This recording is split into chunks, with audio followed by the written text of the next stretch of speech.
हैं। जय श्री राम सर। जय हम श्री तो राम, जय श्री राम। राम राम करते रहते हैं। ये बताइए आपने कैसे फोन किया? मान्यवर, एक छोटा से अनुरोध है। हम्म। अनुरोध क्या है कि जिस तरह से पूरे विश्व में आप शायद जो है मैथिली शरण गुप्ता साहब हैं। हम्म। और अब ये मुझे नहीं मालूम आप रिटायर्ड आईपीएस हैं या वर्तमान में आईपीएस हैं, इसकी जानकारी नहीं है। मैं 2020 में रिटायर्ड हूँ। इस समय जो है क्राइम फ्री भारत मिशन का राष्ट्रीय अध्यक्ष हूँ।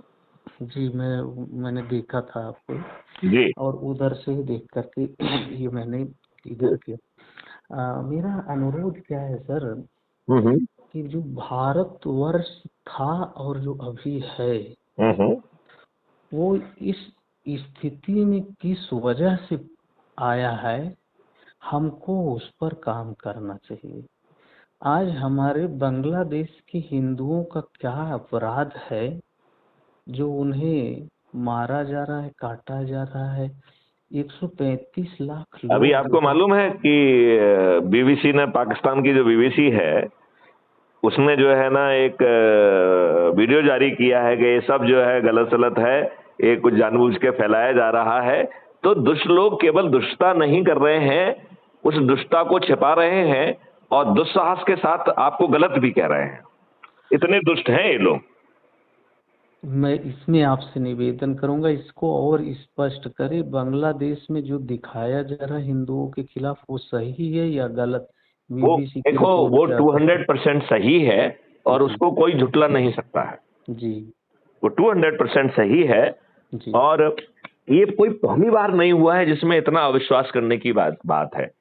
मोपला कांड जो आपने सुना है, मालाबार केरला का, 1921 में जी सर। लाखों की संख्या में हिंदुओं को मारा गया, लाखों की संख्या में धर्मांतरण किया गया, लोगों जी को व्यवस्था पूर्वक जो है ना उनके साथ रेप किया गया और एक छोटे से कुएं में उनको डंप कर दिया गया।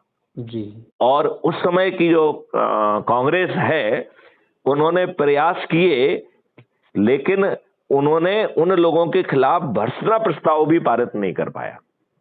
ये चीज रिकॉर्ड पर है। अब ये जी 1921 की बात कर रहे हैं। अब थोड़े से इधर आते हैं। 1946 में डायरेक्ट एक्शन डे में, मतलब बीच में बहुत सारी घटनाएं हैं, जी मास स्केल पर जो है हत्याएं हुई, मास के स्केल पर धर्मांतरण हुआ, महिलाओं का रेप हुआ। किसी के जी विरुद्ध कार्रवाई हुई क्या? नहीं हुई। राइट। अब जब आप 1947 में भी वही सीन फिर से रिपीट हुआ स्वतंत्रता के बाद। इतने सारे अनुभवों के बाद क्या माननीय जवाहरलाल नेहरू को ये इतना ज्ञान नहीं था कि उन्होंने दुष्टतापूर्वक देश को दो भागों में बांट दिया है? जब लोग बाग मूव करेंगे तो उनकी हत्याएं भी होंगी, महिलाओं के साथ बलात्कार भी होगा। क्या माननीय जवाहरलाल नेहरू इतने अल्पज्ञानी थे?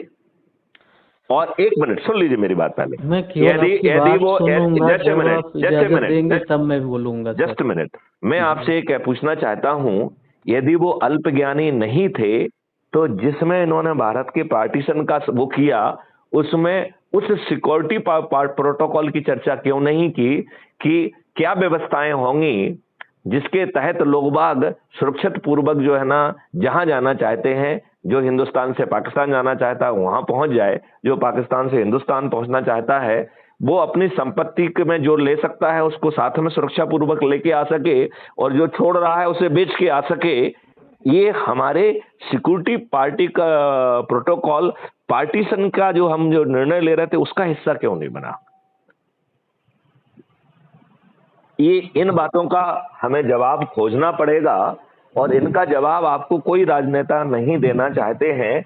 क्या ये दुर्भाग्य का विषय नहीं है कि अभी आपने 15 अगस्त मनाया है और 15 अगस्त का अमृत अमृत महोत्सव भी आप पहले मना चुके हैं। मैं जी आपसे बहुत छोटी सी बात पूछ रहा हूं, हम इसे सत्ता हस्तांतरण दिवस के रूप में मना सकते हैं, हम इसे स्वाधीनता दिवस भी मना सकते हैं, क्योंकि हम किसी के अधीन नहीं रहे, अपने ही भाइयों के अधीन हुए, अपने ही दुष्ट राजनेताओं के अधीन हुए, लेकिन हम किसी दूसरे के अधीन नहीं हुए। ये बात मानते हैं कि नहीं मानते हैं आप? बिल्कुल हम आपकी सारी बात से अच्छा, सहमत लेकिन हैं। हमें स्वतंत्रता दिवस मनाने का हक नहीं है, क्योंकि स्वतंत्रता का मतलब होता है वह दिन जिस दिन हम अपना तंत्र स्थापित करें। हमारे इन राजनेताओं के जेहन में एक बार भी प्रश्न नहीं आया कि हमें अपना तंत्र स्थापित करना चाहिए। इस प्रश्न का आप जवाब देंगे कि आजादी के 77 साल के बाद भी हमारे राजनेताओं ने 3 नए कानून बनाए, उन 3 नए कानूनों में की आत्मा क्यों नहीं बदली, उन्हें अपना तंत्र क्यों नहीं बनाया?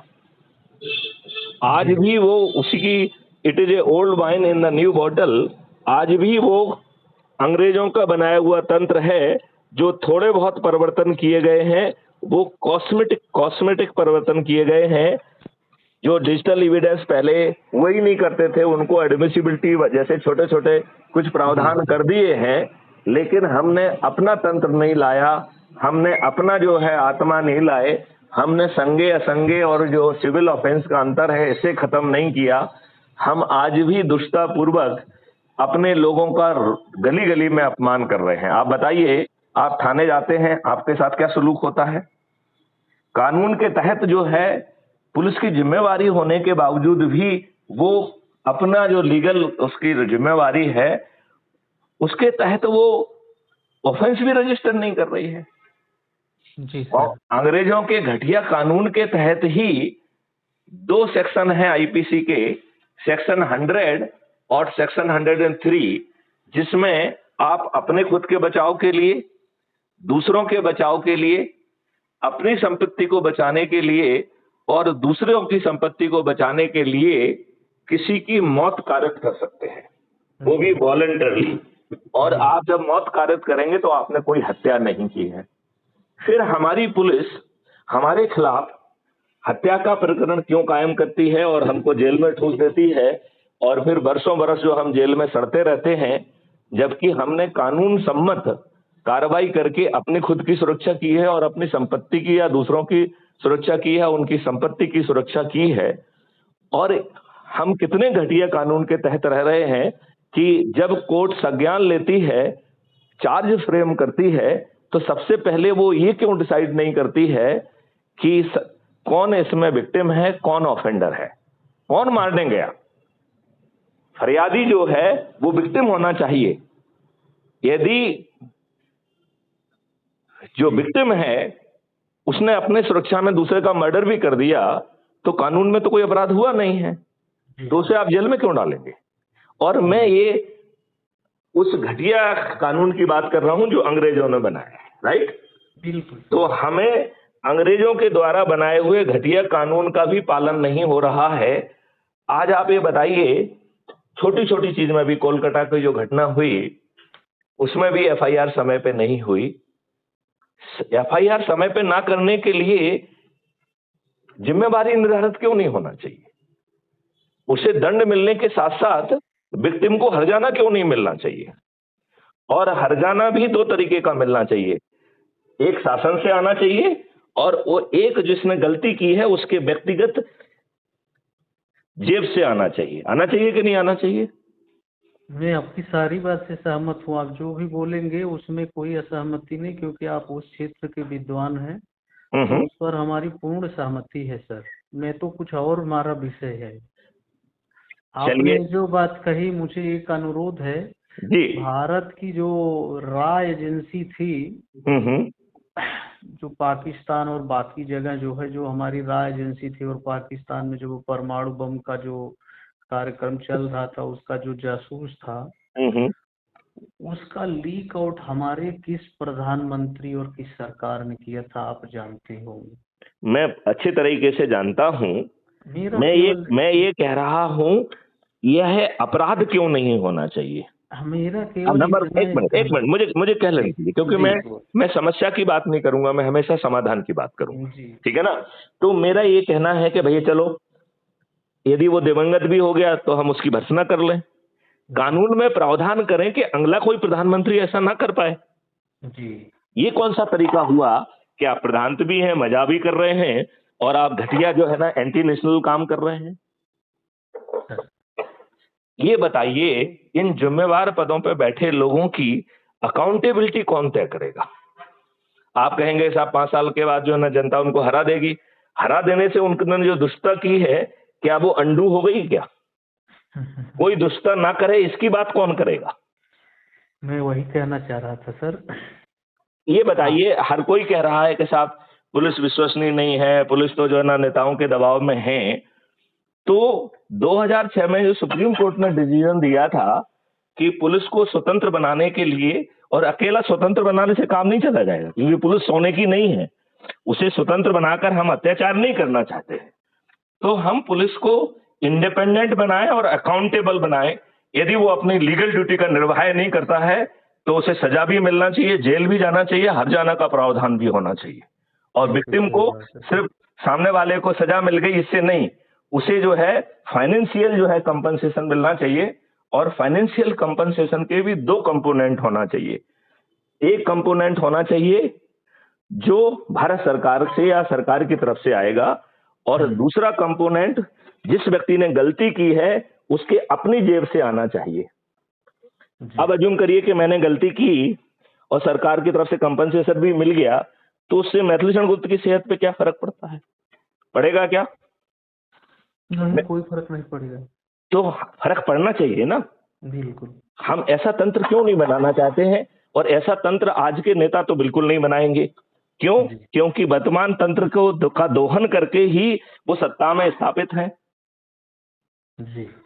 इन नेताओं ने घटिया कार्रवाई के तहत अयोग्य लोगों को संविधान की भावना के विपरीत जाति, धर्म, सांप्रदायिकता के आधार पर, और उसमें भी यदि कोई बाहुबली हो और अपराधी हो तो उसको वरीयता दी है। जी। ऐसे घटिया लोगों का चयन करने वाले सत्ता में स्थापित हो रहे हैं। जो ऐसे घटिया लोग, बाहुबली लोग, जो जनता के ऊपर जुर्म कर रहे हैं, डर पैदा कर रहे हैं, खौफ पैदा कर रहे हैं, वो जब जेल के शरीकों में रहते हैं, शिक्षों में रहते हैं, वहां पे भी जीत रहे हैं और लाखों में जीत रहे हैं। जीत रहे हैं कि नहीं जीत रहे हैं? वही है ही सत्ता में।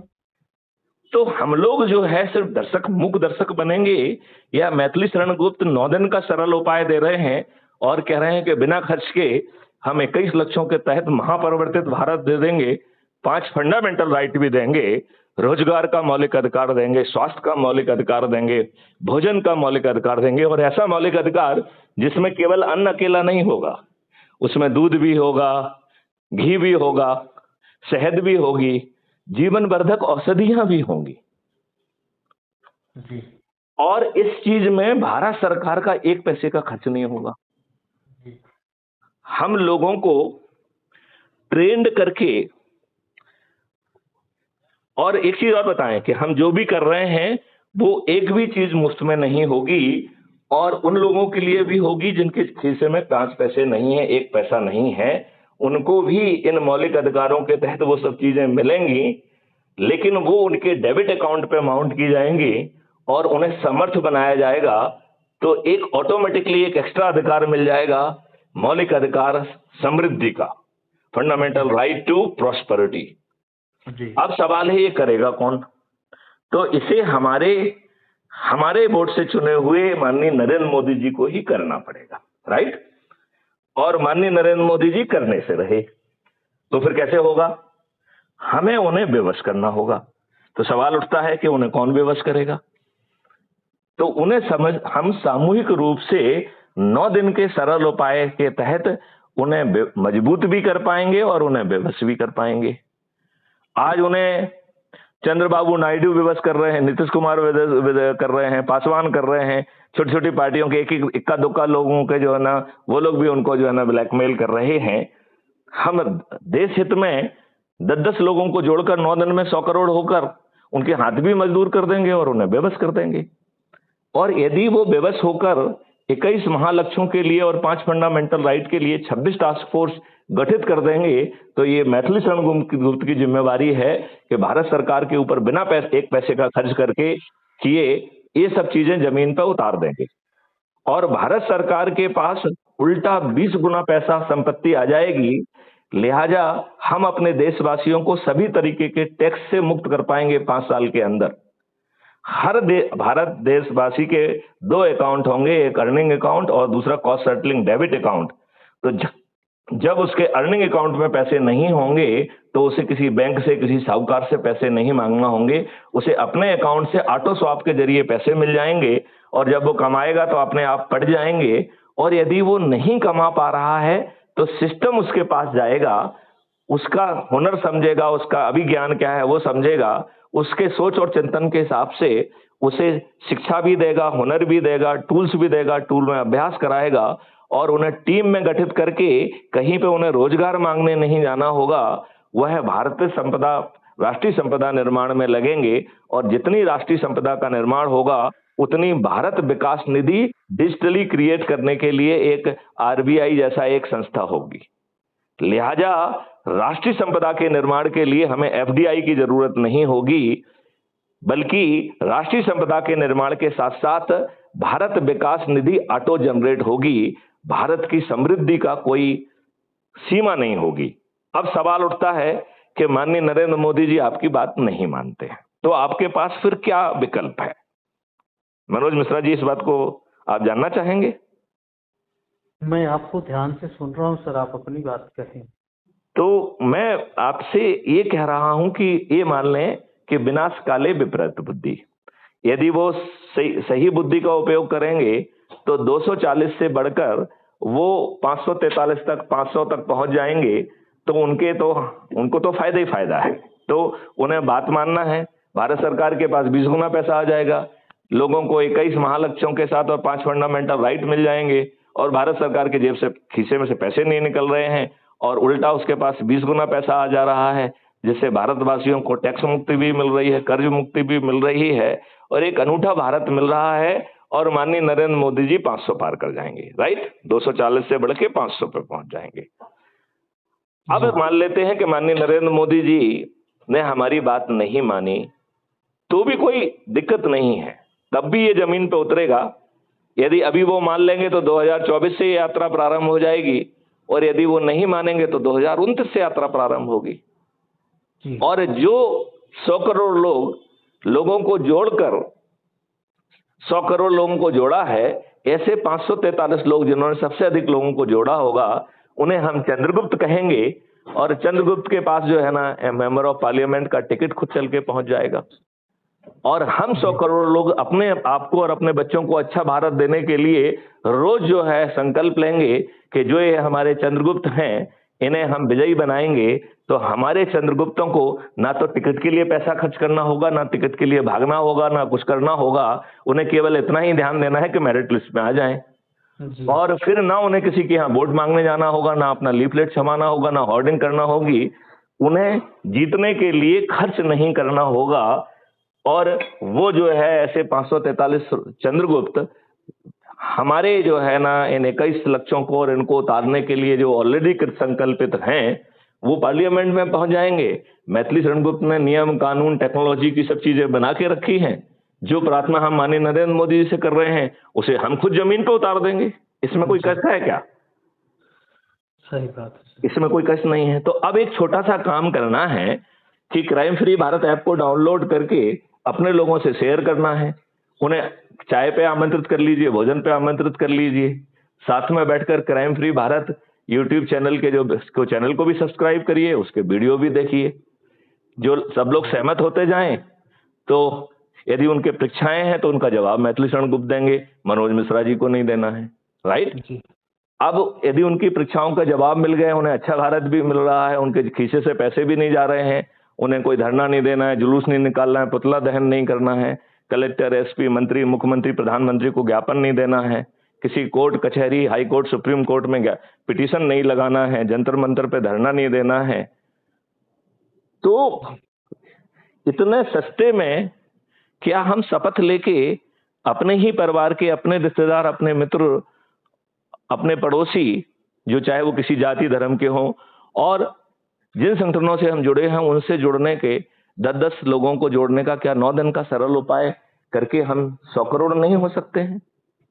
बिल्कुल हो सकता है। इसी के साथ मैं अपनी बात समाप्त करता हूं यदि आप अच्छा भारत चाहते हैं तो इतना छोटा सरल उपाय करने में आपका क्या जा रहा है? हम ये मान लेते हैं कुछ देर के लिए कि ऐसा नहीं होगा, तो आपका क्या चला जाएगा? आजमाने में क्या दिक्कत है? नहीं, मैं इस पर ये ऐसा बोलूंगा ही नहीं। जी, अब मुझे आप इजाजत दे तो फिर हम अपनी बात कहें। जरूर कहिए, जरूर कहिए।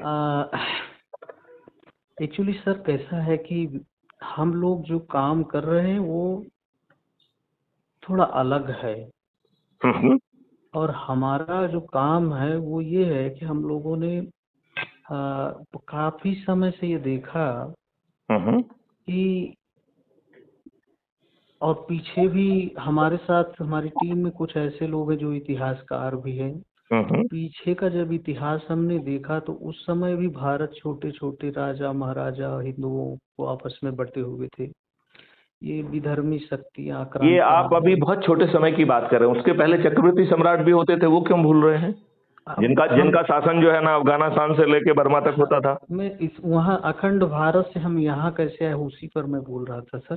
जी, आपसे निवेदन होगा कि मुझे भी थोड़ा बोलने का मौका देंगे। जरूर आप जरूर जो भी जरूर बाद जरूर। में बोलेंगे ये सब जो सुनेंगे। है, ये जो वार्तालाप रिकॉर्ड हो रही है और ये क्राइम फ्री भारत पे अपलोड भी होगी, तो आप नहीं नहीं, विस्तार से अपनी बात कहिए, कोई दिक्कत तब नहीं है। मेरा आपसे निवेदन है कि इसको रिकॉर्ड न करें।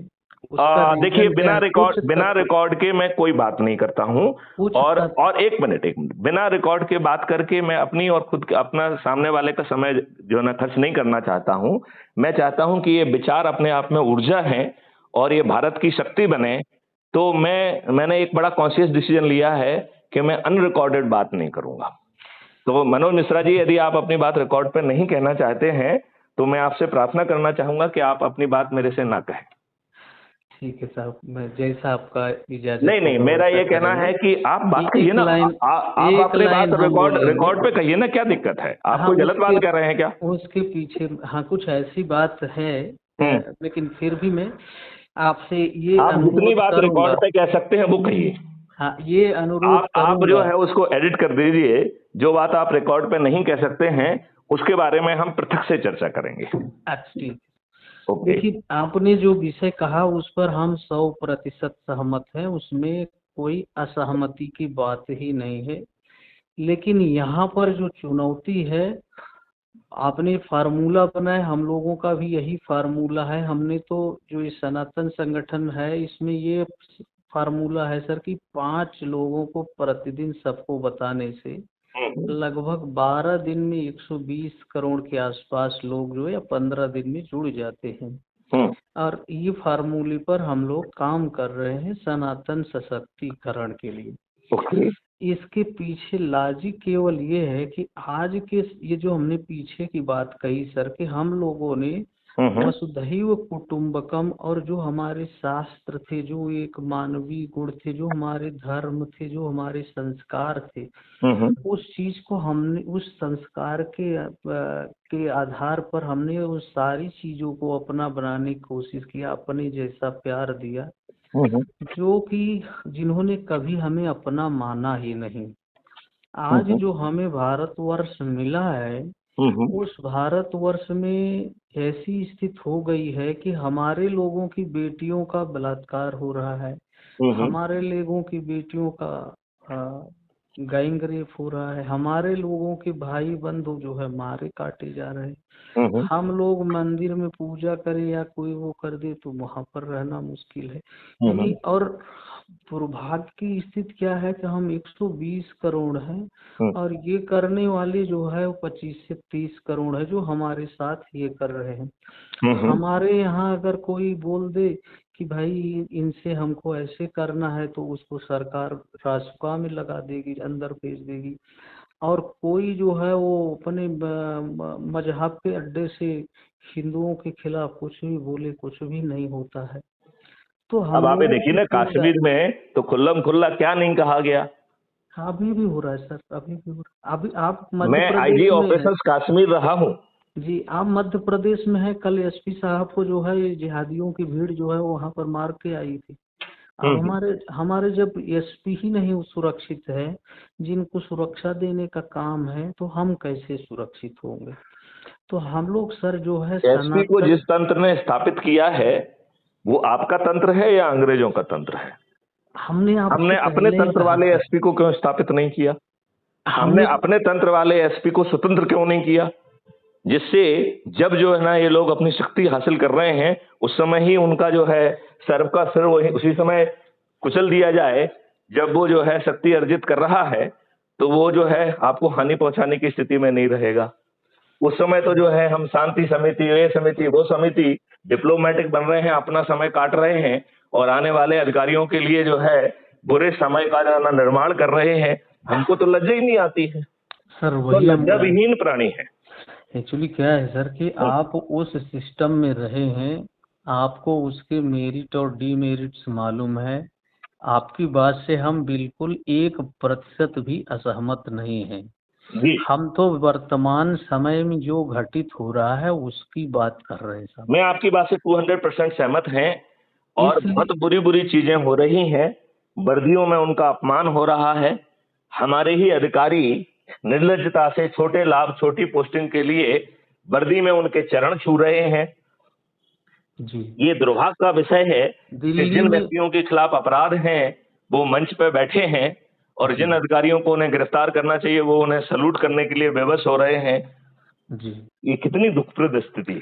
हाँ बहुत और ये आने वाले समय में भयावह होती जा रही है। और जो भी ये आपने गुलामी का तंत्र बताया वो पूर्ण रूप से फेल हो चुका है। अगर ये तंत्र और दिन रहा तो भारत का हिंदू 100% गुलाम नहीं, हो लेकिन जाएगा। माननीय नरेंद्र मोदी जी को अभी समय मिला था, उन्होंने 3 नए कानून बनाए।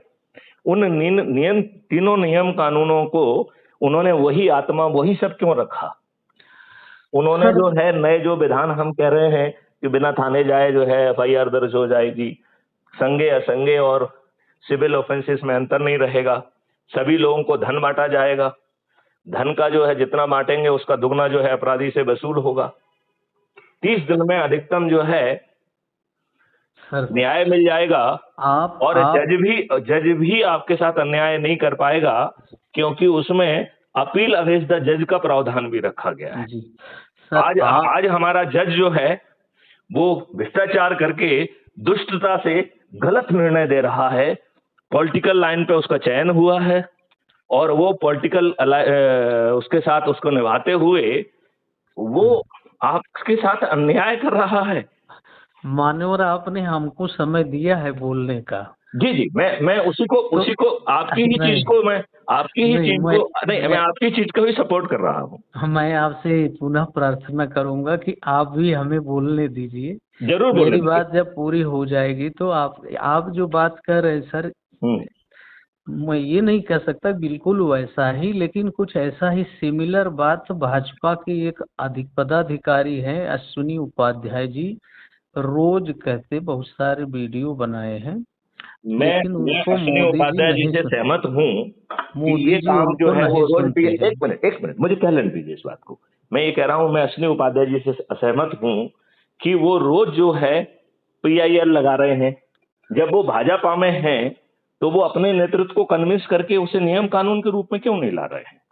मैं तो ये कह रहा हूं कि उन्होंने जैसे आर्टिकल 35 ये है वो संवैधानिक तरीके से संविधान में नहीं गया, तो जो अच्छा चीज सर, यहाँ संविधान में मैं संवैधानिक तरीके से गई यहाँ ही नहीं, जस्ट मुझे इस पॉइंट को कहने दीजिए, नया पॉइंट है ये। यहाँ पर मुझे जानना था, इसलिए मैं इसमें और आप बताइएगा।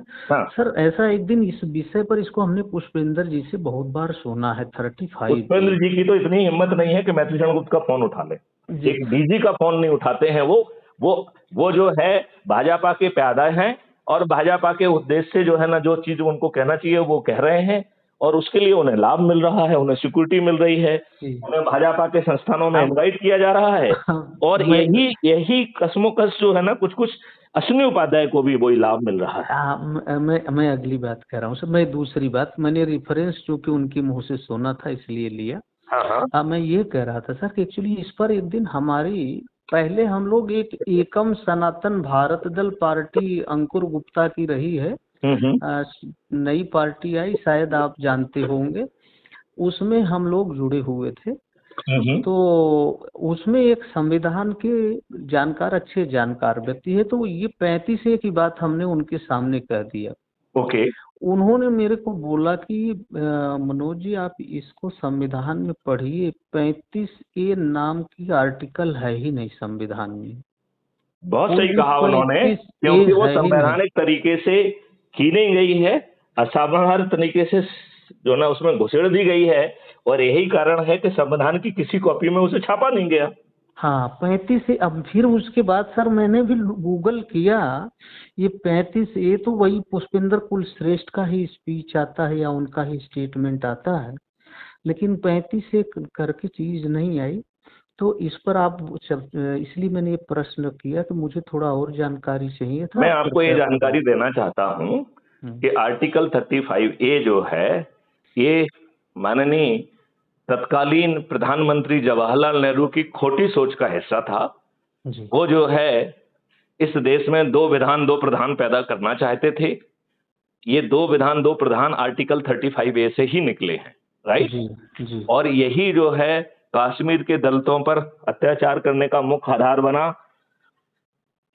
अब जो है माननीय जवाहरलाल नेहरू की इतनी हिम्मत थी नहीं कि वो इसे पार्लियामेंट में ले जाएं और पार्लियामेंट से उसे पारित कराएं।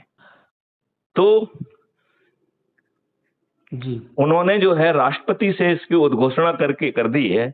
मैं आपसे पूछता हूं, ये 1954 में किया गया, क्या देश के राष्ट्रपति को यह अधिकार है कि वो किसी संविधान के किसी आर्टिकल को पैदा कर दे? नहीं। आर्टिकल 370 के तहत वो संविधान में जो ऑलरेडी है उसे तो एक्सटेंड करने का नोटिफिकेशन जारी कर सकता है, लेकिन एक नया आर्टिकल खुद क्रिएट नहीं कर सकता है। तो बाबू राजेंद्र प्रसाद ने मालूम नहीं इनके दबाव में कैसे उस नोटिफिकेशन पे साइन किए। नहीं तो मैं तो राष्ट्रपति से भी पूछना चाहता हूं कि भाई साहब, आपको हमारे संविधान के तहत किसने अधिकार दे दिया कि आप अपने नोटिफिकेशन से कोई आर्टिकल निर्मित कर दें? लेकिन अच्छा रहा ना, अब मैं उसी भाजपा से पूछना नोटिफिकेशन चाहता हूं उसी कि उसी यदि एक नोटिफिकेशन मिनट, से एक खत्म भी मिनट, हो मुझे इस गया पार्ट सर। को भी कह लेने दीजिए। मैं ये कह रहा हूं, अभी 2019 में भाजपा ने उसे हटा दिया, जी। ठीक है ना। हम्म। जो चीज अंदर थी ही नहीं उसे आप हटा सकते हैं क्या? हाँ, तो आप कहेंगे कि साहब फिर करना क्या चाहिए था? जी तो मेरे हिसाब से दो काम करना चाहिए था। एक, जवाहरलाल नेहरू की और कांग्रेस की भर्त्सना करना चाहिए था असंवैधानिक कृत्य के लिए। और जो कुछ भी था, जिस स्थिति में था, चूंकि वो पार्लियामेंट के सामने आया ही नहीं है, लिहाजा उसे शून्य घोषित करना चाहिए था। क्या करना चाहिए था? शून्य घोषित। आपको जी फिर हमसे ये पूछना चाहिए कि साहब शून्य घोषित करने से फायदा क्या है? बात तो एक ही है कि वो अब नहीं है। नहीं, शून्य घोषित करने से एक बहुत बड़ा फायदा मिलता कि उसकी आड़ में जो अत्याचार हुआ है उन लोगों को कंपनसेशन का हक मिल बन जाता। तो जी। हमें जो हमारे आर्टिकल 35A के विक्टिम्स हैं उन्हें कंपनसेशन देना चाहिए। हाँ, मैं भी और यही उस कहना उस चाह रहा उस था। आर्टिकल के आड़ में जिन हम्म लोगों ने गड़बड़ी की, चूंकि वो अवैधानिक था, हम्म। लिहाजा उन्हें दंड का भी भाग मिलना चाहिए। आज वो सत्ता के हिस्से हैं, आज वो बड़ी बड़ी मंचों पर बैठते हैं। ये सब क्या हमारी अविवेकपूर्ण स्थिति नहीं है? जी सर, अब मैं अपनी आप बात सब को आगे बढ़ाऊं साहब। आपने जो पूछा था, मैंने यदि नहीं आपकी नहीं बात को कवर ना कर पाया हो तो आप सप्लीमेंट्री क्वेश्चन मुझसे जरूर पूछें। नहीं नहीं सर, बिल्कुल मेरा भी यही प्रश्न था हम्म। कि ये जो 35A की आग में जो लोग उसकी आंच में आए, हम्म। अब ठीक है जिन्होंने लागू किया या जिन लोगों ने, अब जैसे जवाहरलाल या जो भी XYZ ने इसको कार्य किया, इसको कृत्य को, वो तो नहीं है, लेकिन उनसे कुछ दंड स्वरूप लेना चाहिए था, लेकिन उसका जिन्होंने हर्जाना नहीं, भरा यदि और कुछ नहीं उनको। हो सकता तो उनकी भर्त्सना तो कर सकते थे ना। हाँ हाँ, कम उनको से तो कम भर्त्सना तो मिनिमम है। वो चीजें जैसे देनी जिन्होंने है। आपका इतिहास बदला, जी यदि वो दुनिया में नहीं है और या उनके समर्थक हैं तो फिर हमें उस पर डिबेट करना चाहिए। और जी। डिबेट के बाद जो सही इतिहास है उसे इतिहास का हिस्सा बनाना चाहिए। सही बात हम इतिहास का हिस्सा उसे पुनर्जीवित क्यों नहीं कर रहे हैं, वो भी डिबेट के बाद? जिन लोगों ने घटिया अपराध बनाया, यदि वो जिंदा है तो उन्हें मौका दिया जाए डिफेंड करने का। यदि वो है। जिंदा जी नहीं है तो उन लोगों को डिफेंड करने का मौका दिया जाए जो उनके समर्थक माने जाते हैं। और फिर नया जो है वेल रिसर्च असली जो इतिहास है उसे कौन छापेगा? जी रोज जो ये बातें लिख रही हैं कि जो है जवाहरलाल नेहरू के और मोतीलाल नेहरू की 5 पत्नियां थी, ये था वो था, और ये जिन्ना और जवाहरलाल नेहरू और शेख अब्दुल्ला ये सब भाई भाई हैं, राइट। इसके सर ये ऊपर सब एक मिनट बातें एक इसलिए मिनट, हैं।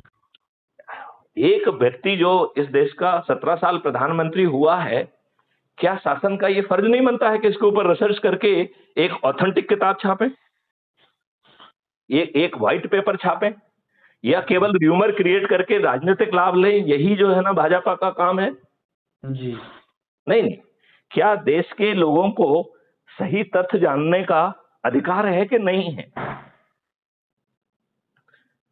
भाजपा उन्हें उससे वंचित रखना चाहती है और केवल अपने लाभ के लिए उसे दुष्प्रचारित करके पॉलिटिकल एडवांटेज लेना चाहती है। सर, ये देखिए अभी सुप्रीम कोर्ट ने SC ST रिजर्वेशन को लेकर के एक आदेश दिया जो कि बिल्कुल कोई ही कोई आदेश ऐसा नहीं है, वो केवल सलाह है कि ऐसा करना चाहिए, और वो सलाह बिल्कुल दुरुस्त है। हाँ हाँ, वही और ये सलाह है। सोचो कि अभी ये सलाह है, उसके ऊपर कोई कार्रवाई नहीं हुई है, हम दुष्टापूर्वक उसका विरोध कर रहे हैं। हाँ हम दुष्टापूर्वक बंद करने की बजाय उस पर अकाडेमिक डिस्कशन करें ना।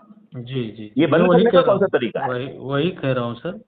आज आपने कहा हम जो है मोदी जी को 2014 में तो प्रधानमंत्री मानते थे, हाँ। लेकिन मैं सुदर्शन न्यूज चैनल से भी जुड़ा होने की वजह से जब उन्होंने UPSC जिहाद चलाया हम्म। और सुदर्शन न्यूज चैनल ने लगभग पूरे भारतवर्ष में पैदल यात्रा करके बहुत सारे जो है जनप्रतिनिधियों की बाइट भी दिया इनको, हम्म। आप जनसंख्या नियंत्रण कानून लाए, हम्म। लगभग जो है 3-4 करोड़ लोगों का पत्र और बाइट सिग्नेचर ये सब दिया। लेकिन ठीक है, ये कहते थे राज्यसभा में बहुमत नहीं है, लेकिन लाते तो सही नहीं लाए, और नहीं, चाहते तो अंत पास अंत में भी। तो राज्यसभा में भी बहुमत आ गया था, हाँ, चाहते चाहे तो वो कुछ उसको दिनों के लिए आया था, उस दिनों में वो सब पहले से शेड्यूल करके रखते। और सारे दूसरी हो बात है, जाते आप सर। सही बात कह के उसे हम्म, पहले लाते, जी जिससे कि जो शक्तियां हैं जो कि अपने लाभ के लिए बदमाशी कर रही हैं, मक्कारी कर रही हैं, कम से कम जो है वो एक्सपोज तो होती। Yes sir. आपने तो उनको पर्दे के पीछे रखा। हाँ तो यदि आप जो है आर्टिकल 35 ए असंवैधानिक तरीके से घुसा है, यदि इसे चर्चा का विषय बनाते, तो जवाहरलाल नेहरू एक असंवैधानिक व्यक्ति थे, ये बात तो स्थापित होती। जी जी जी आज तो वो उनकी कांग्रेस उन्हें अपने आप को मसीहा मानती है। जी भारत में जितने भी संस्थान जितने भी हैं, वो जवाहरलाल नेहरू, इंदिरा गांधी, राजीव गांधी, इन्हीं के नाम से भरे पड़े हुए हैं। जी सर। अगली लाइन फिर उन्होंने एक UPSC जिहाद का कार्यक्रम चलाया था हम्म। और ये उसमें यूपीएससी जिहाद क्या क्या तात्पर्य है आपका, जरा इसे खोलिए। इसमें सर कैसा है, जो ये UPSC है इसमें इन्होंने जो सच्चर आयोग की रिपोर्ट को इन्होंने संस्तुति दिया, कांग्रेस ने किया था उसको इन्होंने बढ़ाया। अब UPSC जिहाद में 20 मार्क्स तो उनको इंटरव्यू में ऑटोमेटिक मिल जाता है बिना किसी मैं तो प्रश्न ये का कह रहा उत्तर दिए। हूं कि और संविधान, एक सुन मिनट लीजिए सर। एक मिनट, थोड़ी सी इस बात को मुझे कहने दें।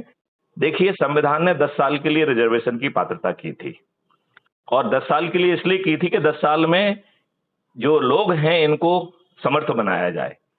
हमने समर्थ तो उनको बनाया नहीं, उनको हमने एक वेस्टेड इंटरेस्ट बना दिया। जिनको जी लाभ मिल गया है वही लाभ ले रहे हैं। जी। ले रहे हैं कि नहीं ले रहे हैं? हाँ, वही आप तो ये अभी देखिए, भारत बंद था। मीना समाज जो है एसटी का एक बहुत छोटा सा वर्ग है, सारी सभी क्योंकि मीना हर भरे पड़े जगह हुए मीना, हैं। मैं मीनाओं के खिलाफ नहीं है, उनमें से बहुत सारे हमारे बहुत अभिन्न मित्र भी हैं। हर जगह वही है सर। नहीं, तो मैं ये कह रहा हूं कि हम लोगों को जो 5 फंडामेंटल राइट की बात कर रहे हैं, और वो भी एज ए मौलिक अधिकार, वो दे दो ना भाई साहब। जी आपको रिजर्वेशन की आवश्यकता ही नहीं होगी। ठीक। जब आपको जो है एम्प्लॉयमेंट मिल रहा है, समृद्धि मिल रही है, हेल्थ मिल रहा है, फूड मिल रहा है, एजुकेशन मिल रहा है, तो भाई साहब, और वो भारत के 140 करोड़ लोगों को मिल रहा है, तो आपको रिजर्वेशन किसका करना है? सर जी यदि मुझे भी एम्प्लॉयमेंट पूरे बोलने का 140, मौका दीजिए। एक मिनट, यदि एम्प्लॉयमेंट 140 करोड़ लोगों को मिल सकता है हमारे मॉडल में, तो फिर रिजर्वेशन रिडंडेंट नहीं हो जाएगा? जी नहीं, रिजर्वेशन की कोई अहमियत रह जाएगी क्या? और आज सर, जो है रिजर्वेशन रिजर्वेशन के की जो एक मिनट और भी बात कहना दें। रिजर्वेशन के माध्यम से आप सिविल सर्विसेज में घुस रहे हैं और भ्रष्टाचार का मौका पा रहे हैं।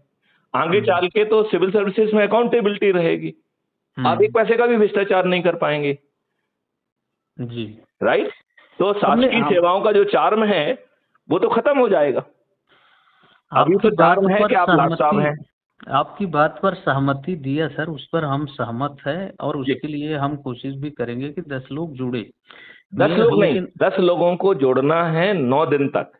हाँ और ठीक जिन है 10 लोगों को जोड़ना है उन्हें लगातार मोटिवेट करते रहना है लोगों जी। को जोड़ने के लिए, तो जिससे जो है 9 दिन में हम 100 करोड़ हों। 9 जी, दिन में आपने 10 लोगों को जोड़ दिया, इससे 100 करोड़ नहीं होंगे।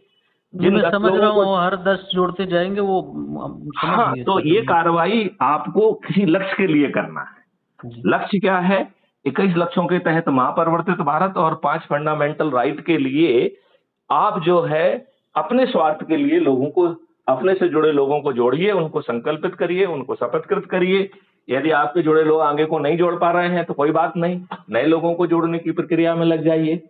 और यदि आपके तमाम प्रयासों के बावजूद भी यदि कोई नहीं जुड़ पा रहा है तो आपको उसमें बहुत वो करने की जरूरत नहीं है। हाँ मतलब अब उसको आपको बहुत चिंतित होने की जरूरत नहीं है, बहुत दुखी होने की जरूरत नहीं है, क्योंकि 90 करोड़ लोगों को किसी को नहीं जोड़ना है। जी केवल 9 करोड़ लोगों को ही 10 लोगों को जोड़ना है। हम्म। केवल 90 लाख लोगों को 20 लोगों को, 9 लाख लोगों को 30 लोगों को, 90,000 को 40 को, 9,000 को 50 को, राइट? और 900 लोगों को 60 को, 90 लोगों को 70 को, 9 लोगों को 80 लोगों को और एक मैथिली शरण गुप्त को अकेले को 90 लोगों को जोड़ना है। मैथिली शरण गुप्त ने 1690 लोग ऑलरेडी जोड़ दिए हैं। तो मेरा हक बनता है कि मैं प्रार्थना करूं कि भाई आप लोग भी शपथ लेके अपना काम करें। मैथिली शरण गुप्त ना तो आपसे पैसा मांग रहे हैं, ना आपसे जो है ना ज्ञान मांग रहे हैं। यदि आप जो है टास्क फोर्स बन के उस जो ऑलरेडी कॉन्सेप्ट डेवलप्ड हैं उसके रिफाइनमेंट में कोई भूमिका निभा सकते हैं तो उसमें आपकी स्वागत है। लेकिन यदि आप वो भूमिका निभाने की स्थिति में नहीं है तो लोगों के जोड़ने वाली जो सकल और शपथ और संकल्प है वो भूमिका निभा दीजिए। माननीय मनोज मिश्रा जी, जी आप यदि और कुछ कहना चाहते हैं तो आप अपनी बात जोड़ें। मैंने अपनी बात तो जो जिस संकल्प के साथ हम लोग काम कर रहे हैं उसको तो हम कह ही नहीं पाए। हम लोग ये जो वहाँ से जो हमने अब शुरू ऐसा किया करते सर। हैं फिर अपन हम्म। उसको अपन द्वितीय वार्तालाप में विस्तार से करेंगे। ये मुश्किल से 2 मिनट का समय चाहिए, छोटा है सर। अच्छा, बताइए। हाँ, तो ये सारी चीज जो हम आए इस यात्रा में उसमें हम लोगों को लगा कि जो है आज के समय में या आने वाले अभी आने वाले 20 साल 10 साल 15 साल बाद हम्म। भारत में ऐसी स्थिति हो जाएगी कि हमारा सनातनी व्यक्ति वो अपना अस्तित्व जो है खोने की स्थिति में पहुंच सकता है। तो हम लोग एक लक्ष्य लिए हैं सनातन सशक्तिकरण। उसमें पहला लक्ष्य है, 2 लक्ष्य है। सनातन सुरक्षा चक्र बनाना 110 करोड़ लोगों को एक करके, और दूसरा लक्ष्य है सनातन आर्थिक सुरक्षा चक्र बनाना। इस पर हम लोग काम कर रहे हैं सर। हमारा ये मानना है कि अगर हम सनातनी जिंदा रहेंगे, हमारे सनातनी जो है वो सुरक्षित रहेंगे, तो बाकी सारी चीजें जो है वो सही की जा पाएगी। लेकिन अगर हम शारीरिक रूप से और आर्थिक रूप से सुरक्षित नहीं रहेंगे तो बाकी चीजें नहीं हो पाए। इसमें हम लोगों ने 5 संकल्प रखा है और उसमें पहला संकल्प ये कहता है कि जो हमारा हमें नुकसान जो हमारे हमें नुकसान पहुंचाने वाले लोग हैं उनको जो है हम अपना घर और दुकान किराए पर नहीं देंगे, दिया है तो खाली करवा लेंगे। दूसरा जो है जो ये हमें नुकसान पहुंचाने वाले लोग हैं इनके साथ हम किसी तरह का सामाजिक धार्मिक और आर्थिक व्यवहार नहीं करेंगे। तीसरा, चूंकि हम बहुत सारे जाति में बटे हैं लेकिन धर्म एक है, तो हम सप्ताह में एक दिन मंदिर में आरती में जाएंगे, बाकी लोगों को भी ले जाएंगे और वहाँ ये सनातन संकल्प की चर्चा करेंगे। चौथा संकल्प है प्रतिदिन 5 लोगों को जोड़ेंगे परिवार में, घर परिवार के लोगों को भी सनातन के लोगों के साथ अच्छा व्यवहार के लिए जागरूक करेंगे। और 5वां संकल्प आता है सर, भारत नहीं पूरी दुनिया में किसी सनातनी को कोई गैर सनातनी अनावश्यक रूप से अनैतिक गैर संवैधानिक रूप से परेशान करेगा तो हमारी जो भी सामर्थ्य है 1 रुपये हम उसको दे सकते हैं, 1 रुपये की मदद देंगे। हम उसके लिए एक पत्र भेज सकते हैं, वो करें, एक ट्वीट कर सकते हैं, वो करेंगे। इस तरह से हम लोग वसुधैव कुटुंबकम करेंगे और सनातन सुरक्षा चक्र इसमें होगा। आर्थिक सुरक्षा चक्र जो है सर, वो जो दुकान खाली करवाएंगे उसको हम अपने भाइयों को देंगे, अपने लोगों को देंगे। वो उस सुरक्षा उनको उसमें हर दुकान पर एक व्यवसायी और 4 लोगों को रोजगार मिलेगा। हमारे जो सोसाइटियां हैं अपनी सोसाइटियों में जो है अपने लोगों की दुकान खुलवाएंगे। हम अपने लोगों से ही सामान खरीदेंगे। हमारे जो अन्य काम हम घर में करवाते हैं, लोग आकर के रेकी करते हैं, उस काम के लिए हम अपने एक्सपर्ट से उनको प्रशिक्षण देंगे और प्रशिक्षण दे करके 110 करोड़ लोगों को आर्थिक सुरक्षा चक्र बना के रोजगार की गारंटी दे देंगे। ये काम हम लोग कर रहे हैं। आप बहुत अच्छा काम कर रहे हैं, बहुत साधुवाद है। लेकिन मैं केवल एक बात ये कह रहा हूं कि उन 25 या 30 करोड़ लोगों को आप कंसोलिडेट क्यों कर रहे हैं? आप जो है यदि आदि सनातन के साथ साथ यदि मानव भी कह दें, यदि जो व्यक्ति गलत काम कर रहा है, गलत चीजों का वो कर रहा है, जो शरिया का पालन कर रहा है, जो घटिया चीजों का वो कर रहा है, उसको आप अमानव कहो कि वो मानव ही नहीं है, राइट? हम उनको वही कह रहे हैं। आप अकेला सनातनी के साथ कुछ गड़बड़ ना हो, मैं तो कह रहा हूं किसी के साथ नहीं होना चाहिए। किसी हिंदू या सनातन लड़की के साथ गड़बड़ ना हो, मैं तो कहूंगा कि विश्व में किसी जाति किसी भी धर्म की लड़की के साथ गड़बड़ नहीं होना चाहिए। और हम यही कह रहे हैं कि ये व्यवस्था स्थापित की जा सकती है। आएगा मैं वहां पर भी आता हूँ सर जी। जब ये हमारा सनातन सशक्तिकरण होगा, सनातन सशक्तिकरण का लक्ष्य प्राप्त करने के बाद जो हमारा वसुधैव कुटुंबकम का सिद्धांत है वो हम सबको बोलेंगे कि आप जो है हमारा गला काटने की बात मत करिए, आप अपने बच्चों को जो है सुसाइड बम्बर मत बनाइए, आप अपने बच्चों को हमारे मंदिर में तोड़ने के लिए मत शिक्षा दीजिए, आप अपने बच्चों को ये मत शिक्षा दीजिए कि यही मरेंगे तो जन्नत मिलेगी, आप अपने बच्चों को ये मत बताइए कि काफिर काटने के लिए उल्टा कह रहे हैं कि हमारी सरकार धर्म गुरुओं को इकट्ठा करके इन्हीं के जो है ना उन क्लॉजेज में जो कि नेगेटिव है उस पर चर्चा करें और उनकी सहमति से उसे उसका हिस्सा ना बनाए, ये माने कि वो किसी दुष्ट ने बाद में जोड़ा है। बहुत सारी चीजें जो है रामायण में भी जोड़ दी गई हैं। मुझे बताया गया है कि अयोध्या कांड के बाद कोई कांड ही नहीं था, ये बाद में जोड़ा गया है, क्योंकि उसके जस्ट बाद जो है ये कहा गया कि साहब जो है इस ग्रंथ को पढ़ने से ये लाभ होगा वो होगा, और ये बातें तब कही जाती हैं जब किसी पुस्तक का अंत हो जाता है। तो मेरा ये कहना है कि ऐसा नहीं सर। एक मिनट आप जो है कहते हैं कि ब्राह्मण को भोजन कराओ, हम ये कह रहे हैं सबसे पहले ब्राह्मण की जो है ना डेफिनेशन दो। ब्राह्मण जाति नहीं है, ब्राह्मण ज्ञान है सर। हाँ आपने सही कहा। ये तो अभी क्या हो रहा है कि हम जो है बदमाश मक्कार सिर्फ जो है ना ब्राह्मण जाति में पैदा हो गए हैं, गोश्त खा रहे हैं, जितने व्यभिचार हो सकते हैं कर रहे हैं, और वो जो है ना ब्राह्मण भोज के हकदार बन रहे हैं। ऐसे लोग ब्राह्मण भोज के हकदार नहीं हो सकते। अब मैं आपको फिर कुछ और बात बताता हूँ, उसमें भी 2 मिनट लगेगा सर। देखिए आप पुलिस के एक्सपर्ट हैं, आईपीएस रहे हैं, ये एक्सपर्टता आपको आई जब आपने 1 से लेकर के ग्रेजुएशन तक की 13 साल की पढ़ाई किया, यानी ज्ञान अर्जन किया।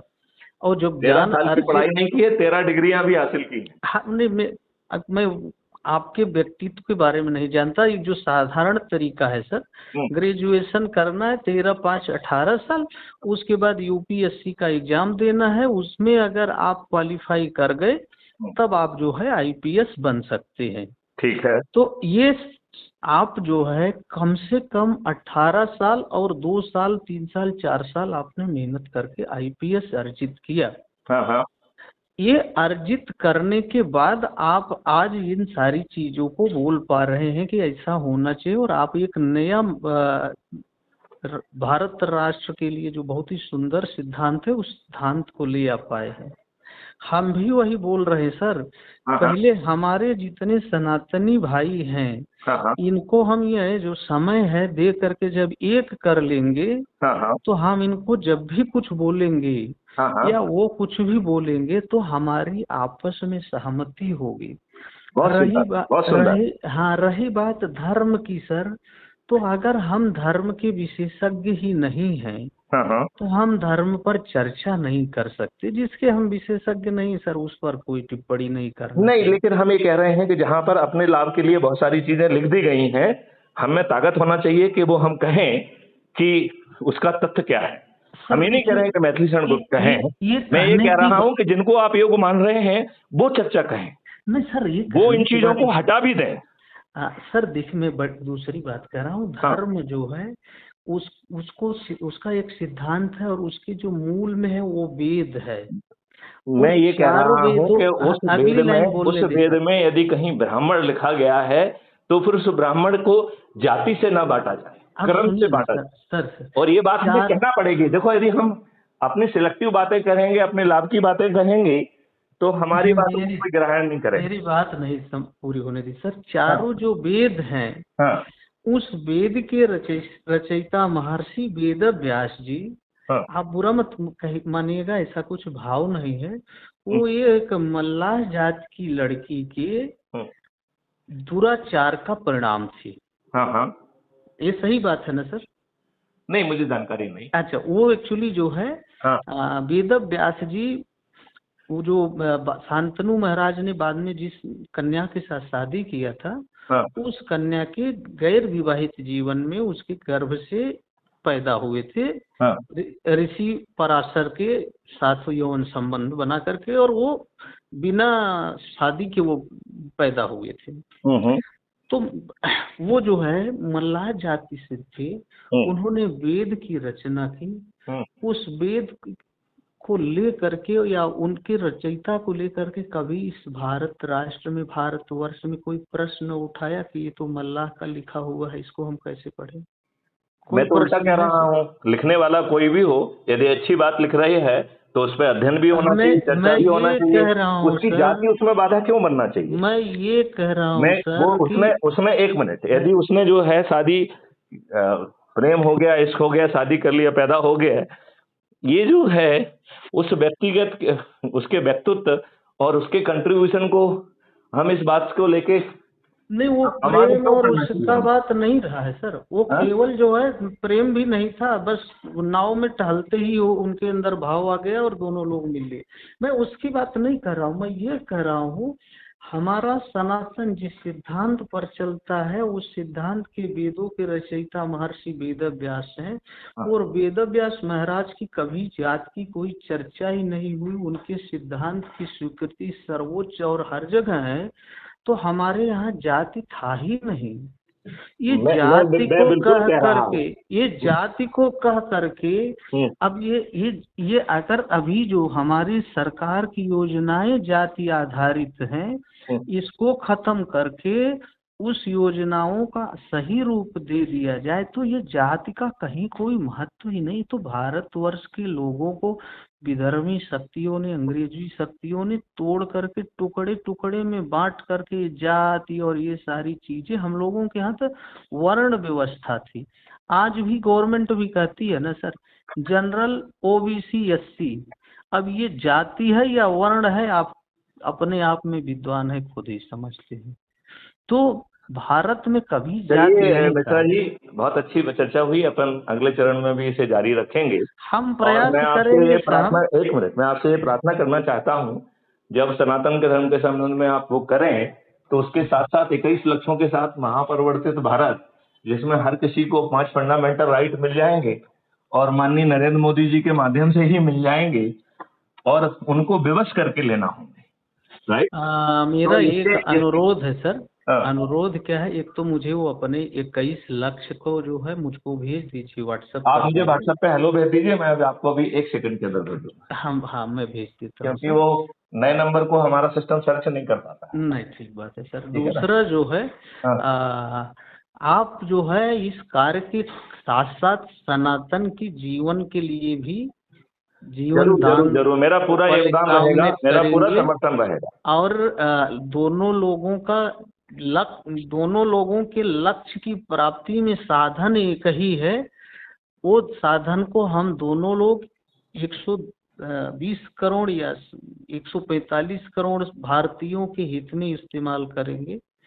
और लेकिन फिर भी हम लोग इसलिए यहाँ पर इस चीज को लेकर के आगे बढ़ रहे हैं कि पहले हम अपने घर को ठीक कर लें, तो बाहर वाले को हम आसानी से ठीक कर लेंगे।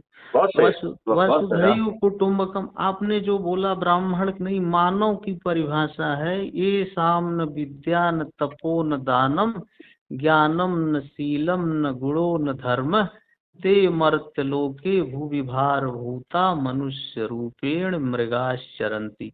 ये गुण जिस जीव में नहीं है, वो मानव रूप में आदमी के शकल में मृग की तरह भोजन करता और कुछ नहीं है।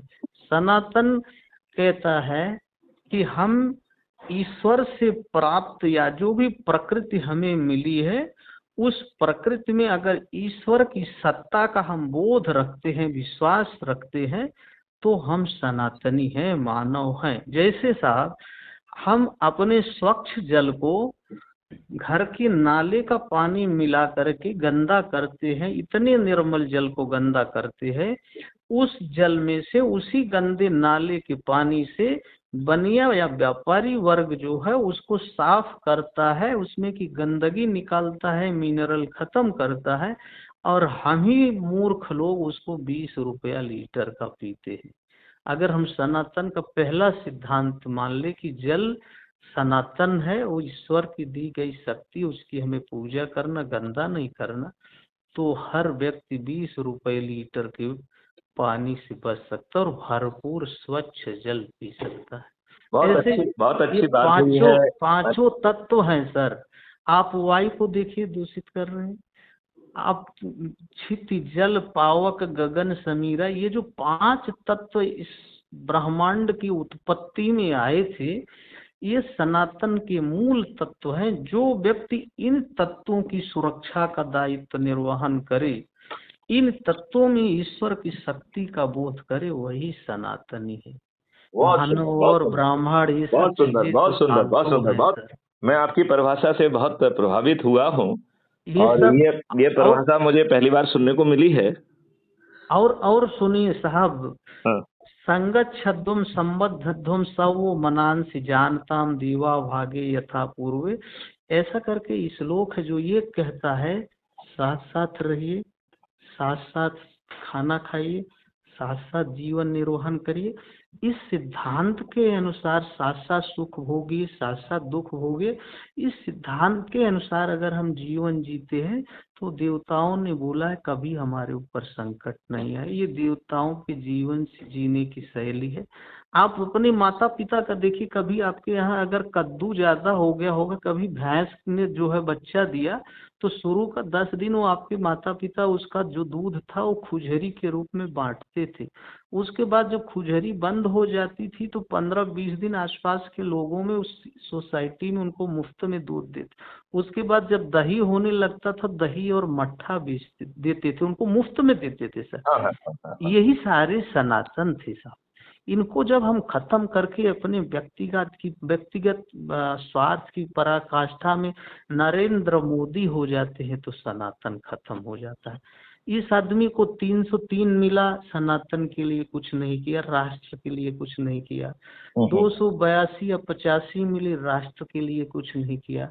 240 पर इसने जो है, मुझे नहीं कहना चाहिए, अब इस आदमी का जिसको असली चेहरा देखना हो, वो कभी नरेंद्र बाबू नायडू के साथ देख सकता है, और पलटू राम के साथ देख सकता है। 56 इंच का सीना अभी 6 इंच का है, या 0.6 हो गया, भगवान जाने।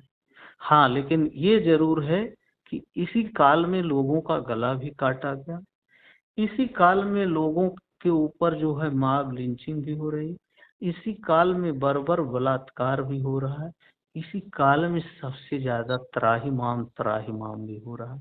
कांग्रेस और बाकी लोगों को सर, तो हम लोग इंडिया गठबंधन को मुस्लिम लीग ऑफ इंडिया मानते हैं, बट मोदी की पार्टी को अभी तक 50% मानते थे, 60% जिहादी पार्टी और 40% सनातनी पार्टी मानते। लेकिन हमारा सिद्धांत है 120 करोड़ लोगों को एक करके, जब हमारे घर का कुटुंब बन जाएगा, पहले हम घर ठीक कर ले तो पूरी दुनिया में हम जो है वसुधैव कुटुंबकम बना ले। मनोज जी, यही अस्त्र। आपने बहुत ही सार्थक जो है बातें कही। जी मैं आपकी सभी बातों से सहमत हूं, जैसे आप हमारी बातों से सहमत हैं, और मैं आपको आश्वस्त करता हूं कि मेरी जिस हद तक सहभागिता संभव होगी वो मैं आपको दूंगा। आपके आयोजनों में भी मैं सहर्ष रूप से सम्मिलित हूंगा, और ईश्वर से प्रार्थना करूंगा कि सभी लोगों में विवेक जागे, और हम तो विवेक के साथ साथ कहूंगा कि स्वार्थ जागे। कम से कम 21 लक्षों और 5 फंडामेंटल राइट वाला भारत, यदि भारत सरकार पर बिना किसी खर्च के संभव हो सकता है, और यदि जो है आपको टैक्स से और कर्ज से भी मुक्ति मिल जा रही है, और उसके साथ साथ आपको रोजगार का मौलिक अधिकार, स्वास्थ्य का मौलिक अधिकार, भोजन का मौलिक अधिकार, जिसमें अकेला अन्न नहीं है, उसमें फल भी हैं, दूध भी है, घी भी है, जीवन वर्धक औषधियां भी हैं, ऐसा अन्न का अधिकार, ऐसा भोजन का अधिकार, ऐसा फूड का अधिकार, और फिर शिक्षा का अधिकार, जिसमें आपके खीसे में पैसे हों चाहे ना हों, आप अपनी काबिलियत के अनुसार बेस्ट ऑफ द एजुकेशन पा पाएंगे, और उसमें से कुछ भी मुफ्त नहीं दिया जाएगा, वो आपके डेबिट अकाउंट पर चार्ज की जाएगी, और आप में इतना सामर्थ्य पैदा किया जाएगा कि शिक्षण काल में भी आप अपनी जितने भी देयक हैं उनका आप निदान कर सकें, और वो भी अपने उम्र और उसके हिसाब से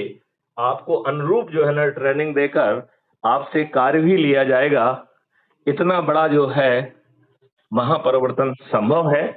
तो मैं चाहूंगा कि जहां पर भी आप प्रवचन देते हैं, लोगों को इकट्ठा करते हैं, क्राइम फ्री भारत यूट्यूब को सर, सब्सक्राइब करने पहले का भी मैं अनुरोध करें। एक मिनट जी। अपना प्रवचन खत्म हो जाए तो जो आपको हमारा उद्बोधन अच्छा लग रहा है उसे भी लोगों को सुनवाएं, और जो यदि लोग सहमत हैं, हाँ जी यदि वो लोग, सर, हाँ हाँ बिल्कुल कहेंगे सर। पहले तो हम इसमें थोड़ा से आपकी सहमति से संशोधन चाहते हैं। हाँ हाँ ये सनातन का कार्यक्रम किसी मनोज मिश्रा का नहीं है, ये हमारा है। हाँ हाँ आपका जो कार्यक्रम है क्राइम फ्री, ये हमारा है, किसी व्यक्ति का नहीं है। कोई आप अपने लिए आप, अब आपको और क्या चाहिए? आप आईजी, डीजी, डीजीपी रहे हैं, आपने अपने जिंदगी का स्वर्ग, धरती का जो स्वर्ग है उसका भोग कर लिया है, आगे भी जब तक रहेंगे भोग करेंगे। जो कुछ आपका ये विचार है वो हमारे के लिए कर रहे हैं, तो ये सब कुछ हमारा ही है। आपका जो भी विचार है, विचार आपका है लेकिन है हमारा। सो इसको हमको हमारा करने का प्रयास करना चाहिए, हम जरूर इसमें प्रयास करेंगे। रोजगार का साहब जो है, इतना केवल मॉडल में आपको एग्जीक्यूशन कोई कर दे, रोजगार तैयार है। आप एज्यूम करिए घर पर अपने आए तो सबसे पहले क्या करते हैं, महाराष्ट्र में कल्चर है स्लीपर को बाहर निकालते हैं या शूज को बाहर। तो जिस शूज और स्लीपर को बाहर निकालते हैं उसमें रोजगार देखिए, अगर वो फैक्ट्रियां भारत में आ जाए, उसकी सप्लाई चेन भारत में हो जाए तो 5 करोड़ लोगों को रोजगार मिलता, क्योंकि कंज्यूमेबल आइटम्स है। उसके बाद आप क्या करते हैं सर, बटन प्रेस करते, लेकिन वो बहुत सारा बाहर से इंपोर्ट होता, इसलिए रोजगार नहीं है। आपने अपने घर का बिजली वाला बेल बटन जो प्रेस किया सर, भारत में अगर ये बेल और बटन और बिजली का केवल जो है भारतवर्ष के लोगों के साथ, अच्छा इसमें पैसा नहीं लगेगा सर, अगर जो है 110 करोड़ लोगों का कंट्रीब्यूशन 100 रुपया हो जाए तो 110 इंटू 100 11,000 करोड़ की बिजली की फैक्ट्री लग जाएगी, बिजली के पार्ट्स बनाने की, जिसमें कई करोड़ लोगों को रोजगार मिल जाएगा, इंक्लूडिंग सप्लाई चेन सिस्टम और टेक्नीशियन, ये सब लेकर के 10 करोड़ लोगों को रोजगार मिलेगा। उसके बाद आपका डोर ओपन होता है, फर्नीचर का जो काम है उसमें 2 करोड़ लोगों को रोजगार मिलेगा। उसके बाद आप अपने घर में प्रवेश करते हैं, प्रवेश करने के बाद या तो बाथरूम में जाएंगे, मान लीजिए बाथरूम में गए, वहाँ पर जो प्लम्बिंग से लेकर के फिटिंग प्लम्बिंग सारे काम है, 1 करोड़ का वहाँ रोजगार रखा है, वहाँ रोजगार है सर। फिर वहां से आप आकर के टॉवल से जो अपने पैर और उसको धुलते हैं, कपड़े में 20 करोड़ लोगों का रोजगार है। उसके बाद जो है जब आप भोजन करने जाते हैं, बर्तन में 5 करोड़ लोगों का रोजगार है। जो घर के अंदर मसाला है, उस मसाले में 10 लाख लोगों का रोजगार है, और वो हर घर का रोजगार है।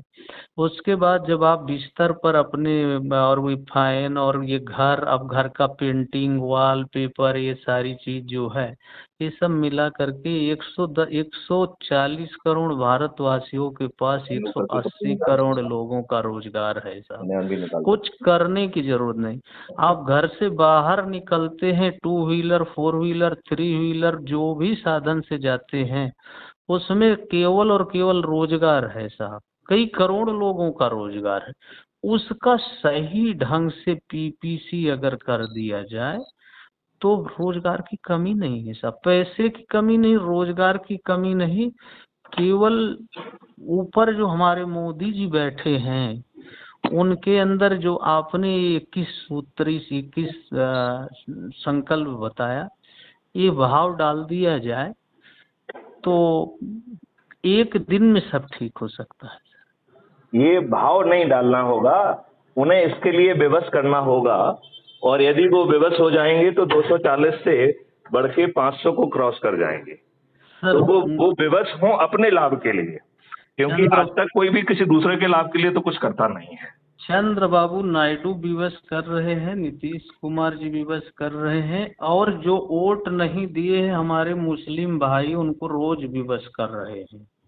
तो अगर ये 100 करोड़ 90 करोड़ लोग एक आवाज में बोल देंगे तो मोदी जी बोलेंगे बस चलो अभी तुरंत ही, अब तो हमें कुछ करना नहीं, अब तो इन्होंने जो बोला, इनका जो आदेश है वही करेंगे, और उसको करके वो 500 पार हो जाएंगे। अभी तो वो 400 पार की बात कर रहे हैं, हम तो उन्हें 500 पार करा देंगे। अब साहब उनको 500 पार नहीं, अब तो वो अपने इस जीवन की नैया को पार कर ली, यही समझ, मुझे लगता 75 साल हो गया है मोदी जी की उम्र, और अगले 4 साल तक अभी और प्रधानमंत्री रहेंगे। अच्छा, तो उसके बाद तो उम्र ही लगभग 80 साल 79 साल उम्र ही खत्म हो जाती है सर जी। अब तो उनके पास जो है अपनी जीवन। चलिए मनोज जी, इस वार्तालाप को अभी यहाँ विराम देते हैं। बहुत सुंदर बात हुई है, और ये कल तक जो है crime free Bharat YouTube channel पे पब्लिश भी हो जाएगी, क्योंकि ये बहुत लंबी बात हो गई है, 1 घंटे 8 मिनट की। लिहाजा इसे फिर हम बाद में कई चरणों में कट करके और उसको, उसके जो पार्ट्स हैं उनको भी हम परोसेंगे, और जनता को, आपको और हमारे क्या विचार हैं और हम इस देश को कैसे बदलेंगे, ये सुनने और समझने का मौका मिलेगा। एक ही अनुरोध है साहब, इसमें अगर कुछ गैर कानूनी बात होगी तो उसको, आपने कोई गैर कानूनी बात नहीं की, आपने सब बातें सही की हैं, देश हित में कही हैं, और आपने अपने ज्ञान के आधार पर कैसे जो है रोजगार का निर्माण किया जा सकता है उस पर भी रोशनी डाली, जिसके लिए मैं आपका आभारी हूं। जय हिंद, जय भारत, वंदे मातरम, जय गुरुदेव। जय जय।